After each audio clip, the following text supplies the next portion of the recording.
Yo. Welcome into the ChrisBeCappinn show, man. Today is the 21st of February. We have tons of NBA action, on the slate. Third day back. NBA is officially back. Let's see if we can find some ways to make some money today, man. We always start with a quick recap of what happened yesterday. And yesterday was a good day. Kind of upset I ended up. Honestly, I think the Anthony Edward look. So for people who don't know, I did a show yesterday morning. Just kind of going over the slate, and then I did a show yesterday evening as well, like a little pop-up show yesterday evening.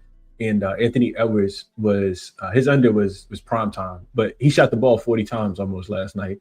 So if that's gonna happen, because the nationally televised game, that's the one thing I didn't take into consideration, is that it was a nationally televised game. I thought they would blow out the Dallas Mavericks, who were without everyone, and Timberwolves said, "Nah, we don't blow teams out," and didn't cover the spread. And in retrospect, probably the under was the best look. We talked about it yesterday.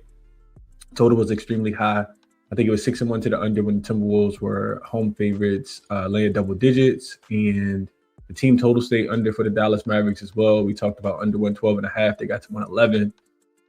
So in retrospect, the one play that we played from the game, which ended up being a loser, but Cleveland and Charlotte under 233.5 got sweaty at the end, just because Cleveland wouldn't stop allowing Charlotte to make 3-pointers, but it did stay under, finished 231.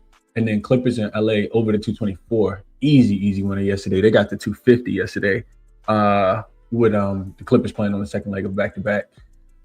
It's crazy because the short list that I talked about on the show yesterday was actually 4-0. We talked about Brooklyn OKC under the 213.5, even though the total had dropped all the way from 218.5. Brooklyn's offense didn't even get to 90 points, back-to-back games. I had the Clippers in LA over 223.5 on the short list. That flew over. LeBron under his 33.5 points, rebounds, and assists. Another easy winner with Luka and Austin Reeves back. And then Denver, Portland over 238.5. Denver damn near got there by themselves yesterday. Scored 157 points, I think, in Portland last night. So that one flies over the total as well. So hopefully you guys found some ways to make some money. Let's jump into it. For today, we'll start off with Jackson, the sports betting tool. Linked in the description if you guys are interested in checking it out. I actually prompts this morning, I'm not gonna lie. So just trying to figure out just better prompts in general. So I'll give you guys a couple looks from Jackson. But real quick, Jackson got smoked yesterday. Cleveland minus the 5.5. They won the game by 5. Minnesota minus the 13. They never win by margin at home if they're laying a big number, so they don't cover. Rudy Gobert, I gave you guys 2 plays after on the second show. Rudy Gobert over 10.5 points was easy. He got to 22. And then Jalen Johnson over his 42.5 points, rebounds, and assists was the other player prop from the evening show. And he finished with 43 points, rebounds, and assists yesterday. So barely cleared the number, but he did go over. 2-2 day for Jackson yesterday. Today I asked Jackson, let's see what I asked Jackson first. So so I want to give you guys the Phoenix look. So one of these is on Phoenix minus the 1.5. Let's see if I can get to that one, because I do think this is a really good analysis and it makes a ton of sense. So Phoenix minus 1.5. Let's see if I can find it. One of these was on Phoenix.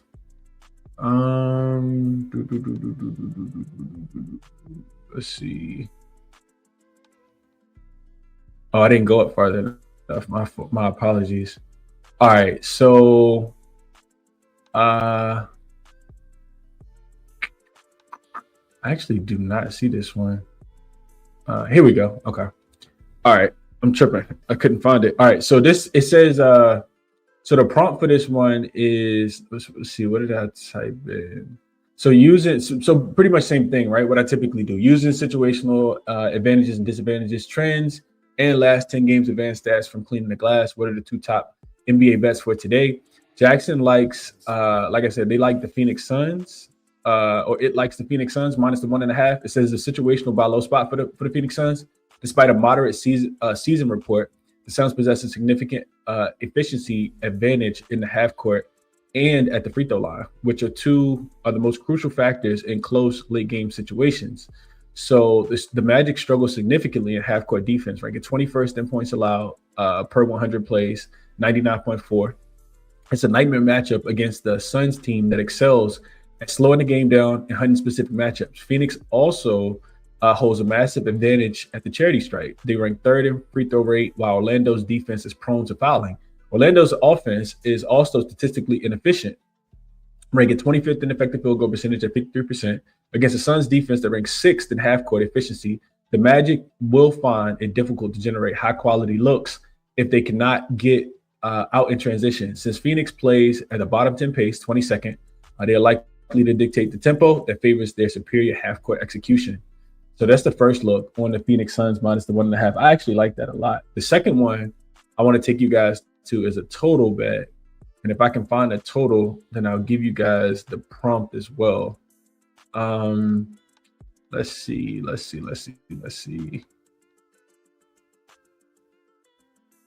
All right, cool. Here we go. All right, so Axe Jackson to project the total for the NBA's.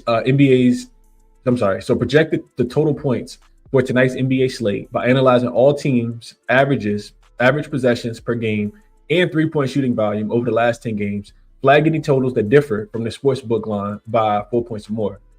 So Jackson has this total flag between the Philadelphia 76ers and New Orleans Pelicans. It says the sportsbook line is 231.5. The projected total is 224.5. So there's a 7-point differential here. The market is currently overestimating the scoring potential in this matchup, likely due to Philadelphia's season-long average of 116 points per game. However, the recent situational data and roster availability suggests a much slower, less efficient game.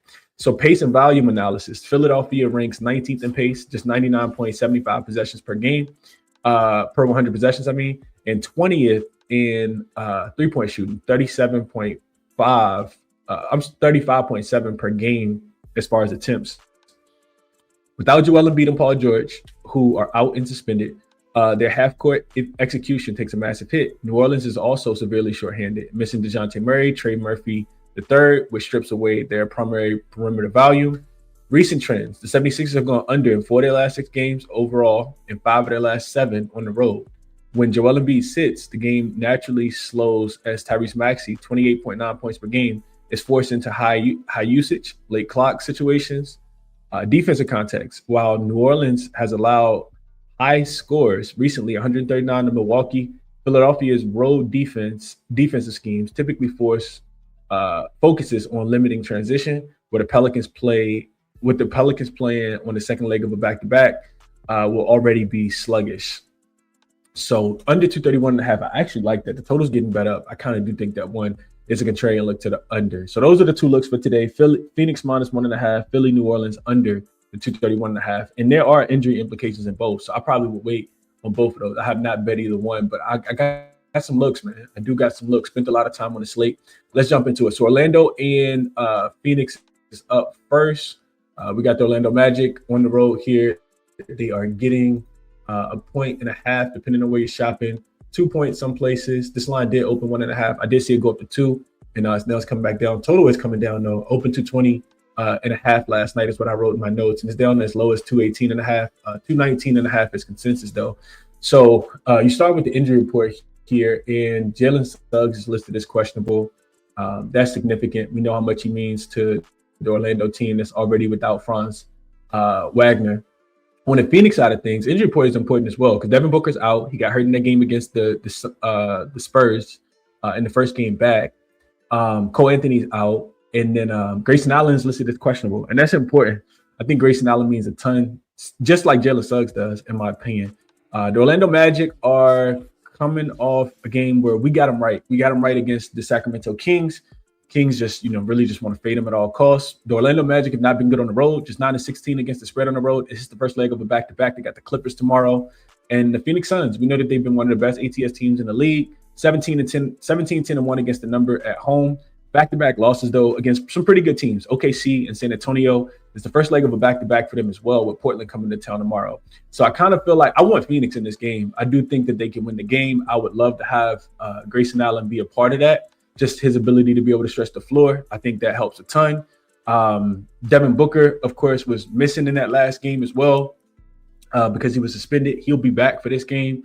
And I kind of just want Phoenix off, a couple straight losses in a row. One thing I looked at was, first of all, I want to fade the Orlando Magic when, they shot the ball so well in that last game. They hit 20, I think it was 24 3-pointers. That was only like their fourth time in franchise history hitting 20 3-pointers. So I looked at teams that, coming off a 25-point win or more, and then they're dogs in the next game. That tends to lean itself towards an under, and their offense typically regresses a lot. So 55% since 2020, since COVID, and then 66% to the under this season based on a 27-game sample. As far as what else I looked at really just like strength of schedule stuff, right? I went back and looked at these games. Orlando is, trending well right now. They're 7th in offensive rating last 5 games, 2nd in defensive rating, 3rd in efficiency differential. A lot of that is, kind of inflated by, their big 30-point win against the Sacramento Kings. They played the easiest strength of schedule in their last 5 games. If we look at specifically who they just played against, they played the Kings in their last game, did the Bucks 2 times before that. They had the Jazz before that and the Nets before that. You're not going to find – none of these teams are probably going to make it to the playoffs. Definitely not the Kings, the Nets, Jazz. And I'm pretty sure the Bucks probably won't make it either. So I do think that, the last time the Magic played against competition, it was against the Thunder. They lost that game by 36. And against the Spurs before that, they lost that game by 9. So I know I'm taking a long time, but I just wanted to give you guys, just the way I was looking at this game. Conversely, if you look at the Suns, the last 5 games for the Suns, they've actually played against the 4th strongest strength of schedule. So it makes sense that, their defense is falling off a little bit. 122 defensive rating, game without Dylan Brooks in there as well. Offensive rating has dropped down to 110. They are still playing slow. I just feel like at home, we'll get the best effort. And if you look at who they have played in their most recent games, the Suns are coming off back-to-back losses, like I said, to the Spurs and the Thunder, 2 teams that, potentially may win the West. They do got a game in here against the Mavs as well. They did win that game comfortably by 9. Lost to the 76ers, lost to the Warriors, lost to the Clippers. So, they've been playing against some decent competition. I like the Suns in this spot. I did not bet them because I would like Grayson Allen to be in. We'll see what happens with Suggs. I'm not sure if he'll play. But, I want the best of the number. So I'll wait till all the smoke clears and the dust settles in this one. But, I think Phoenix is the right side. All right, let's keep going. I know I spent a ton of time on that game. Next one up is the 76ers and the Pelicans. Told you guys Jackson likes the under. Looks like it's moving up even more. It's 232.5. So injury report in this one, of course, no Paul George. He is still suspended. And Joel Embiid also is going to miss this game. Philly should have everybody else on deck. The Pelicans have Trey Murphy listed as questionable. He didn't play yesterday. This is the second leg of back-to-back for the Pelicans. We'll see if he plays. He's dealing with a shoulder injury that happened right before the All-Star break. I also see Misi listed as questionable. DeJounte Murray is going to return soon. I don't think it's going to be today, even though he is listed as questionable in the injury report. I don't think it's going to be today, though. So we'll see what happens there. This is a game where I did bet this one. And I bet had some conflicting stuff on this game, but I like Philly in this spot, man. They've kind of been lackluster, shelling themselves a little bit. If I pull up the exact numbers, which I had up, I just didn't want to write everything down. Just 4-4 against the spread, 4-4 straight up in their last 8 games. They've actually failed to cover 3 straight games. But this is their role, right? You typically want them on the road. They're 17-7-1 against the spread on the road. 3 straight losses, 3 straight non-covers. They all came against the Hawks, the Knicks, and the Trailblazers. They are also playing first leg of back-to-back, which I don't think that they're going to win tomorrow against the Minnesota Timberwolves. But we'll see if Joel Embiid returns. I think Nick Nurse said he was pretty optimistic that Joel Embiid wouldn't be missing too much time. The Pelicans, on the other hand, they are decent at home, 17-12 against the number. We know that they, coming off back-to-back losses now to the Miami Heat and to the Milwaukee Bucks. Absolutely got smoked by the Bucks last night at home. So no travel in this spot. Only 2-5 straight up and against the spread in their last few games. They got a win against the Kings. They did go in and beat the Timberwolves. You just kind of Jekyll and Hyde team. I think Philly's the right side in this game, though. A couple of things that kind of jump out to me. Philly, I just think that we get maximum effort with them coming off 3 straight losses in this game, which is why I bet them first half as well. Philly has been pretty good in the first half. They beat the Pelicans earlier this season, beat them by 10 in Philly. The game did go over the 234.5 number. But I looked at road favorites coming off 3 straight losses, short number, needing them. They're laying, 3 or more. And those games, those teams are about 56% ATS, 7-2 this to the 7-2 against the spread this season as well. So I like that angle for the 76ers. I think I'm getting the worst of the number. I think this was like 2.5 last night, 3 when I was looking at it. But I like the 3.5. I played first half as well. Real quick, I want to transition over to the money baller real quick and just kind of show you guys the first half angle that I was looking at when I was going through this game as well. I like playing on good teams early in games, when they're coming off a couple losses in a row. So this is Moneyball. The link is in the description. Most of you guys are probably familiar with the website, but 76ers, we can see against the spread in the first half, they have been super profitable, 33-19-1 against the number. If they are road favorites, 7-4 against the number, and if they are just in general road favorites, 9-2 against the number. The Pelicans, conversely, home dogs, just overall 26-30, so not profitable. First half, if they're a dog, 11-12 against the number. And you can see them playing on the second leg of back-to-backs, also 2-8 against the number if they're unrested on the second leg of a back-to-back. Rest is advantage, 3-9 as well. So I bet Philly both ways in this game. First half and full game are 2 plays that I'm on for today. I just think we get a fired up Philly team. When I went in and looked at just their when I went in and looked at their strength of schedule, it has they've been struggling, but they have played the 5th strongest strength of schedule in their last 5 games as well. The Pelicans, conversely, have played the 6th easiest strength of schedule in their last 5 games. Offensively, they've been scoring 5th in offensive efficiency, but 24th in defensive efficiency. I just think that Philly puts it together today. One other thing I wanted to share in this game, I want to go over to Outlier really quickly and look at Drummond. Drummond rebounds listed at 10.5 today. I do think that that's absolutely playable in this spot. This is just a filter without Joel Embiid, right? So we just go here. We click on games without Joel Embiid. We can see that on the season, 54% hit rate to the over in 13 of his 14 games. Without Joel Embiid, averaging right at 10.4. But if you look at some of these games, just based on who they played against, like really good rebounding team like the Knicks, not going to do that well against, right? But some of these teams that he's played against that, don't rebound the ball well, he has absolutely cleaned them up. So you can see that he's averaging, you can see the rebound chances, 17.8 right here. So I looked at Drummond in games where he had just 13 rebound chances. Without Joel Embiid, he's over in 13 of his 17 games, averaging 12.5 boards. Coming off a 14 rebound game as well against the Atlanta Hawks, we can see that the Pelicans are one of the worst rebounding teams in the NBA. That's evident right here, 25th in rebounds. So I do think Drummond goes into this game. I think they play some pretty good defense. I think he cleans up on the boards in this game for sure. New Orleans, bottom 5 in rebounds allowed, and they give up the second most offensive rebounds, which we know Drummond is an absolute beast on the offensive glass. We can see right here he averages 3.7 offensive rebounds on the season as well. So without Joel Embiid. So this is my top player prop look based on what I went through so far today. So tons of ways to play this game. I do think that the under is in play. We'll see what happens with Trey Murphy. I do think the 76ers are the right side, both full game and first half, and I like the Drummond look as well, over 10.5 boards. Take a quick second, hit the like button for me if you can, subscribe to the channel if you guys have not, and let's keep going. I need a little hydration break. Pistons and the Bulls. So game is in Chicago, of course. This line last night was what? I think it was 10. I think it opened 10. Yeah, 10. It's up to 10.5, 11 on some books. Total has gone up as well. Kind of surprising.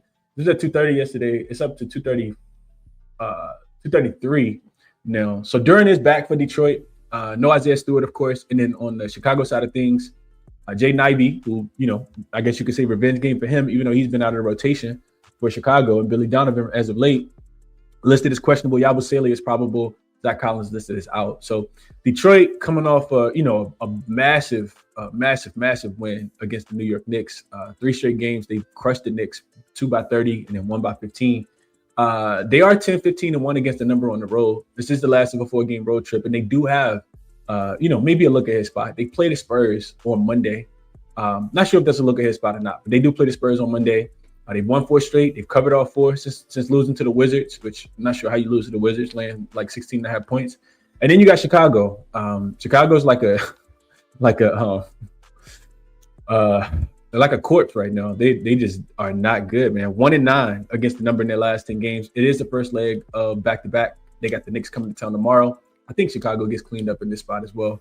This is the 4th meeting of the season. Chicago stole the first one. They were getting 3.5 points as dogs in Chicago to start the season way back on October the 22nd. Since then, Detroit has won by 11, and they've won by 15. They've covered both spreads. Just a super professional team Detroit Pistons are right now, man. Maybe they let their foot up off the gas, but the way that Chicago is playing right now, I can't look towards them in any way, shape, or fashion. You worry about, maybe it's a letdown spot for Detroit. Detroit's been good in pretty much every spot. I just gave you guys the numbers. They've been covering, on the road as a favorite. They just really, really good. Let's just real quick. I want to look at them as road favorites, laying double digits, because this is a game I didn't play. So they've only been laying double digits once this season on the road, and that was against the Nets. They won that game 125-107, and they did go over the total of 227.5, but they won the game by 18. They were laying 10.5, so very similar. I did look at the Bulls, getting such a big number. The Bulls have not been good. The Bulls are typically getting points, but not this many. So home dog, and they're getting 10 or more. They have not been good in this role in general. So far this season, it looks like it's only happened none. It hasn't happened at all. Last year, it happened, it looks like 3 times, and they only covered the number once against the Celtics in this spot. So typically their offense doesn't do much. I do think that they'll struggle. Detroit should dominate the boards in this game. Chicago's not a good rebounding team anymore. So I guess that's the way that I would look. The one system play I had that did back Detroit was I looked at teams that previously won their last game as a road dog and then their road favorite, laying double digits, just to kind of see if it was a letdown spot. It's actually 60.5% ATS spot that backs the Detroit Pistons in this game. And like I said, I just can't get there with anything that regards the, Chicago right now, because they're just going through the motions. And I think they've kind of showed their hand. They don't want to win. Kind of broke up the band. And I just don't see a lot of anything that I like on this side for Chicago. Detroit should be able to dominate this game. I guess if I'm playing, I'm laying, or I'm just looking at Chicago team total under. Offense is actually falling off a clip as well. Last 5 games, they're 28th in offensive rating, 22nd in effective field goal percentage, 25th in turnover rate as well, and not getting any offensive rebounds, also not getting to the free throw line. So they really struggled to score the basketball as well, which is kind of the total going up is kind of interesting to me. Only averaging 109 points in their last 5 games. Still playing with a little bit of pace, but I feel like Detroit has been playing a little bit slower. Detroit is 24th in pace in their last 5 games, so I was right. If I'm playing, I'm laying, or I'm looking at Detroit. I'm looking at Chicago team total under in this spot. All right. Next game is the Rockets and the Knicks. So Knicks are now laying 3.5. This was open at 2.5. The total opened 213.5 yesterday. It's up 4 points to 217.5. So we look at the injury report real quick. We know that the Rockets will still be without. They won't have Steven Adams or Fred VanVleet, of course, and then the New York Knicks, only McBride listed as out. So Houston, getting straight into this one, they are, a pretty good team, 3-1 straight up. Well, I guess that's a pretty good team. They're 34-20 on the season, and the Knicks right there with them, 35-21. So these teams are, pretty comparable as far as the win-loss record percentage. Houston is 3-1 straight up and 4-0 against the spread as road dogs this season. That was kind of impressive. I kind of wanted to be on the Knicks in the bounce back spot here after getting absolutely mollywopped to the Detroit Pistons. But I looked at Houston, like I said, 4-0 as road dogs this season. Remember the last time that the Knicks were laying points against a team that was undefeated on the road as a dog, it was in their last game against Detroit. Detroit was 6-0 against the spread as road dogs this season. And now the Houston Rockets have won every game as a road dog this season as well. Or at least covered the spread in every single game. And these covers are impressive. They covered against OKC. They covered against Golden State when Golden State was actually playing well. They covered against Detroit on the second leg of a back-to-back, went into Detroit and won that game outright. And they just covered against OKC as well. But Houston right now, not really trending that well. Just 2-8 against the spread in their last 10 games. They didn't cover their late line against Charlotte in their most recent game. And then you start looking at the Knicks, back-to-back home games for them. This is the first leg of a back-to-back. They got Chicago coming to town tomorrow, but I don't think they really care about that. They've gone over in 3 straight games. And one thing I looked at for the Knicks is, since they've been playing well, remember I think it was the MLK Day game. They got smoked by the Dallas Mavericks of all teams at home. And since then, they're 3-0 against the spread after a loss. They've done well in those spots. So that kind of made me think, maybe Houston team total under. I think it was like 107.5 last night when I went to sleep. I think it may have come up just a tad bit. Just really kind of based on the total, the full total going up. So real quick, if I look at it, let's just see what Houston team total is. Maybe it hasn't moved. Let's just double check real quick.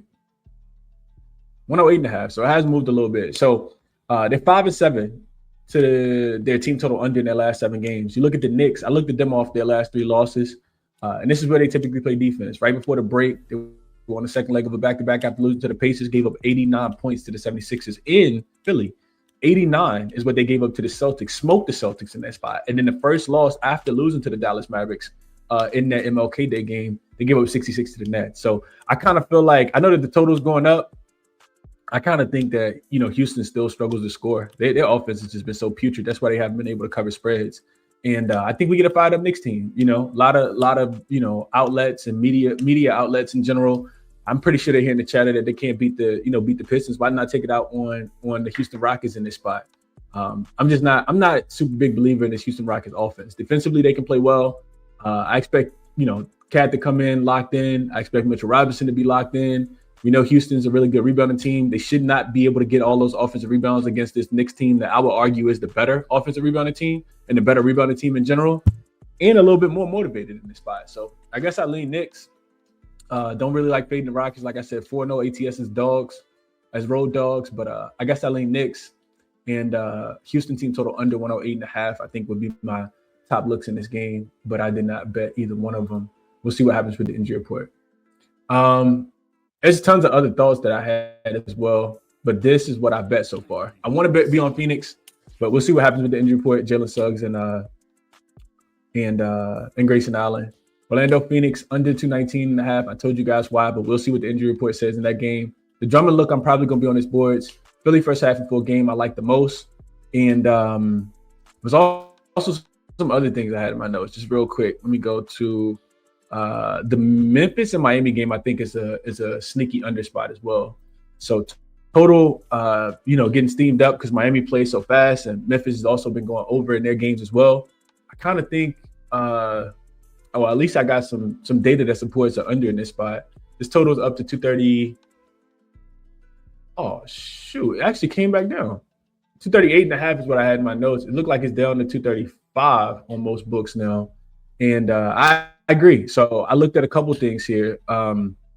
First of all, Memphis has been covering. They covered 6 of their last 7 games, still playing hard, even though they're just 3-7 against the spread, even after making all those trades. I looked at Miami, and they're 5-1 to the under when they're unrested, laying 5 points or more. So for whatever reason, they don't score as many points. Memphis is also 4-1 to the under if they're double-digit road dogs this season. And I looked at teams that are coming off a 25-point win, then laying double digits as a home favorite in the next game, 63% to the under on a 28-game sample as well. So not a super big trend, super big sample, but I think all of these make a ton of sense. The first game flew over when these teams played. They finished with 160. Miami won that game 146 to 114 as a three-point road dog on a 232.5 total. So we know Miami is going to, Memphis, we'll see what Miami does on the injury report playing second leg of back-to-back, but we know Memphis is not, they got a bunch of players, listed as out or questionable. So it makes that game hard to handicap, not knowing who's going to play. But yeah, if they're missing players, I do think that game goes under the number. Miami's playing some really good defense as of late as well. I think last 5 games. Miami is, just real quick, Miami is first in defensive rating, 104 defensive rating, fourth on the full season, and 13th in pace. So they have been playing a little bit slower compared to full season, where they're first in pace. So that's my look there. Sacramento and San Antonio, that line, I think, was at, I wrote down 18 in my notes yesterday, and it's still 18. Total has moved, though, from 227.5 up to 230.5. I still relate the points with San Antonio. The game is played at the Moody Center, so it's not the regular San Antonio venue. But, yeah, the only thing that kept me off the game is that they got the Detroit Pistons coming up, and that's a potential look-ahead spot. But, yeah, Sacramento, if I can get Sacramento, getting, 10 points or more, or 10 points or less, pretty much against anybody, I'm looking to face Sacramento. This is not a real basketball team. They're 9-18-1 against the spread on the road this season. And San Antonio has been on fire, 7-2-1 against the spread in their last 10 games. I think they have the longest active NBA streak in the NBA. They're just smoking everybody right now, and I think that they continue in this matchup. I wanted to get there like a team total, first quarter team total, first half ATS, thinking they may, just let up off the gas in the second half, but I didn't play any of it. I think first half was like -10.5, so the books are anticipating, Sacramento to get smoked from the beginning. There's no Sabonis, there's no Hunter, there's no Zach LaVine, and I think San Antonio has a pretty fully healthy roster. So, yeah, I think that's the way that I would be looking in that one. And what else didn't I give you guys? I think that's it. Yeah, it's a pretty big slate. I haven't played a ton, but there are some ways that I'm looking to play that I haven't played yet. But for now, just Philly, first half and full game is what I like the most, man. Hopefully the show was helpful for you guys. Check the resources out. They're all listed in the description of the video. And Jackson Outlaw, Moneyballer, Odds Jam. Check those out. And that'll be it. We'll be back tomorrow. Big slate tomorrow. Looks like it's about 12 games tomorrow. So we'll be back tomorrow, man. Catch you guys then. I'm out. Enjoy the day.